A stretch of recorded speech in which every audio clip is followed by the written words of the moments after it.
সুফিয়ানে সৌরি রহমতুল্লাহ আলাই আলী রাদিয়াল্লাহু তাআলা আনহুর ছাত্র ছিলেন। তো ওনাকে স্বপ্নে দেখানো হয়েছে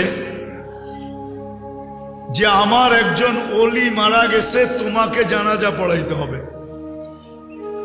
তো সুফিয়ানে সৌরি রহমতুল্লাহ আলাই ভাবতে ছিলেন যে লোকটা এরকম কি আমল করত যে স্বপ্নে আমাকে নির্দেশ দেওয়া হইলো এর জানাজা পড়ার জন্য।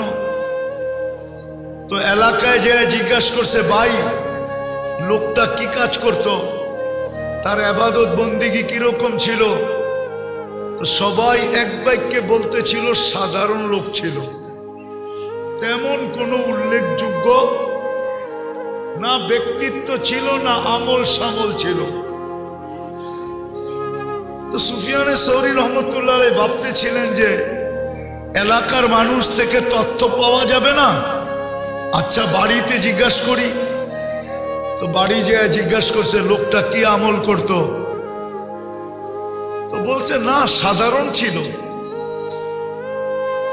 তো উনি একটু নৈরাশ হয়ে ভাবতেছিলেন যে বাড়িওয়ালাদের থেকেও পাইলাম না, আচ্ছা দেখি গোপন ভাবে আর স্ত্রীর থেকে কোনো খবর নেওয়া যায় কিনা।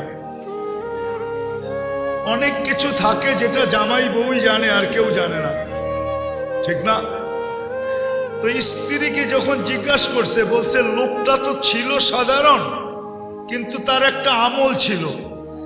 বলছে সেটা কি? কোরআন পড়তে জানতো না, কিন্তু ডেলি কোরআনকে নিত আর পৃষ্ঠা উল্টাইতে থাকতো আর চোখের পানি ঝরাইতে থাকতো আর বলতে থাকতো হাদা কালাম রব্বি, এটা আমার রবের কালাম। তো সুফিয়ানে সৌরি রহমতুল্লাহ আলাইহি চিৎকার দিয়াতে বলতেছিলেন আল্লাহি হাদা হুয়া, এটাই ওইটা।